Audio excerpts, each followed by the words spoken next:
Hello, good evening everyone. Ang video kong ito ngayon ay tungkol sa bakit madaling makakalimutin ang isang tao sa mga bagay. Ang pagiging makakalimutin ay karaniwan dulot ng mataas na antas ng stress, matinding pag-aalaga o pagkapagod na maaaring makaapekto sa kahit mga kabataan.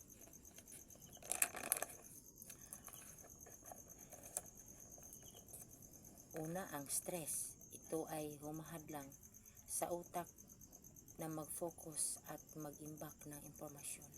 Pangalawa, kakulangan sa tulog.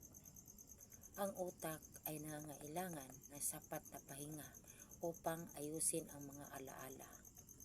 Pangatlo, nutrisyon at pamumuhay. Ang kalusugan sa B12 at kawalan ng ehersisyo ay nakakaapekto ito sa kalusugan ng utak. At pang-apat, mga medikal na kondisyon. Ang dementia, Alzheimer's, iba pang sakit sa utak ay nagdudulot ng seryosong pagkalimot. Pang-lima, information overload.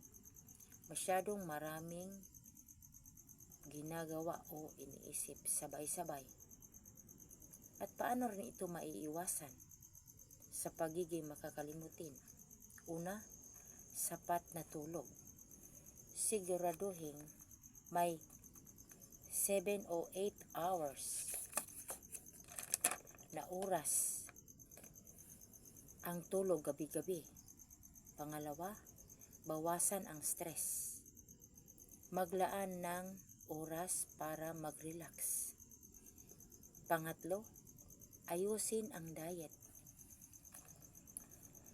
Kumain ng mga pagkain na masustansya para sa utak. Pang-apat, ehersisyo. Ang pisikal na aktibidad ay nagpapaganda ng sirkulasyon ng dugo sa utak. Ang panglima, mental exercise.